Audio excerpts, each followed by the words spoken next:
Hello guys, welcome back to our channel. तो जैसा कि आप देख सकते हैं, आज मैं जेई मेंस 2026 का सवाल लेके आया हूं, जो कि अभी 24 जनवरी को शिफ्ट सेकंड में आया था। और ये सवाल कुछ शायद क्वाड्रेटिक इक्वेशन का है और इसमें थोड़ी बेसिक मैथमेटिक्स लगेगी। तो ये जो सवाल है, ये अगर 10th क्लास के बच्चे को पता हो तो वो भी कर सकता है। ये बहुत सिंपल है, हालांकि मैं भी 10th क्लास में हूँ। तो स्टार्ट करते हैं। जैसा कि इसने क्वाड्रेटिक इक्वेशन दी है और हम लोग को उसने सम ऑफ रूट फाइंड करने को बोला है। तो चलो अब सम ऑफ रूट फाइंड करेंगे।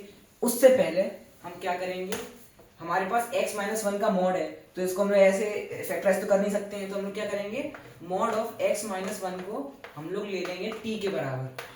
अगर t के बराबर लेंगे तो अब ये x-1 मॉड ऑफ x-1 का होल स्क्वायर t स्क्वायर हो जाएगा।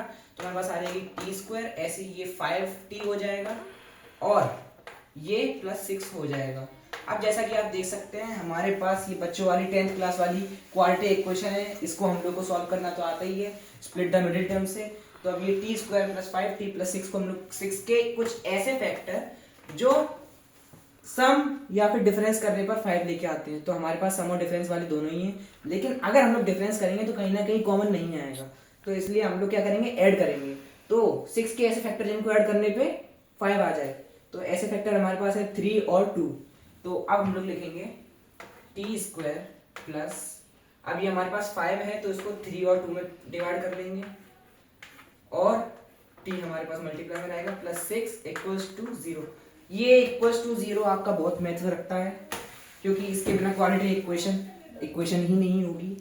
तो अब क्या करेंगे हम लोग, T square plus 3t plus 2t plus 6 equals to 0। अब हमारे पास इसमें से टी स्क्वायर और टी 3t में से t कॉमन आ जाएगा। तो हमारे पास बच जाएगा t प्लस 3 और इधर से हमारे पास 2 कॉमन आ जाएगा। तो हमारे पास बच जाएगा t प्लस 3। अब जैसा कि आपको पता है, हमारे पास t प्लस 3 आ गया है और t प्लस 2 आ गया है। तो t प्लस 3 कॉमन है, इनमें से हम लोग t प्लस 3 को बाहर निकाल लेंगे। t प्लस 2 भी हमारे पास है। तो अब जैसा कि आप देख सकते हैं, इतने तो आप समझदार हैं ही, क्योंकि आप जेई कर रहे हैं। तो इतने तो समझदार हो गए कि इधर से डायरेक्ट वैल्यू t की क्या आ जाएगी, -3, और इधर से t की वैल्यू -2। ऐसा क्यों हुआ, क्योंकि जब भी हम लोग किसी के जीरोस फाइंड करते हैं तो उसको इक्वेट करते हैं जीरो के।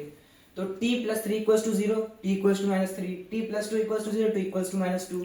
तो अब हमारे पास क्या करेंगे, अब हम t की वैल्यू रखेंगे। t हम लोगों ने क्या लिया था शुरुआत में, मॉड ऑफ x-1। तो अब हम लोग क्या करेंगे, t equals to mod of x-1 की वैल्यू पुट करेंगे।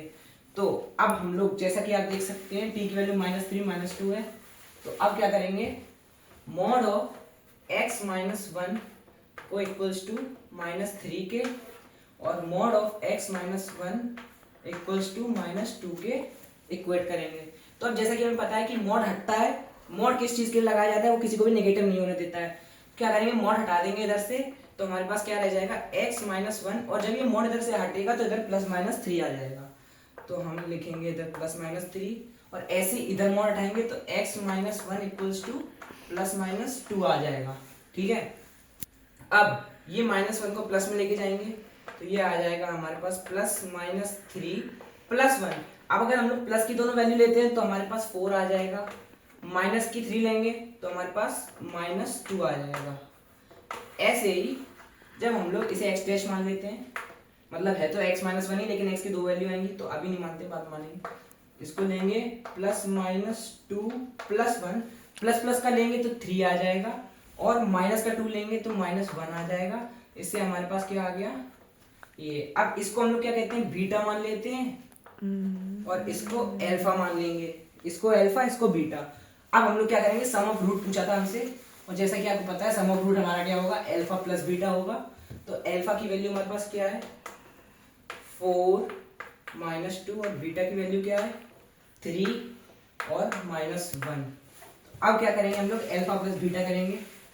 तो जैसा कि आपको पता है, अल्फा प्लस बीटा करने पे हमारे पास आ जाएगा 4 प्लस -2, ऐसे ही +3 प्लस -1।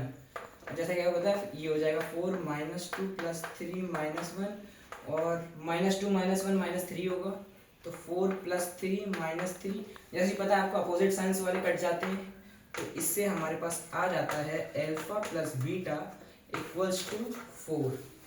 तो ये क्वेश्चन अच्छा क्वेश्चन था, आप लोग कर सकते हैं, बहुत इजी था, 1 मिनट में हो सकता है अगर आप थोड़ा दिमाग लगा के मेंटली करें।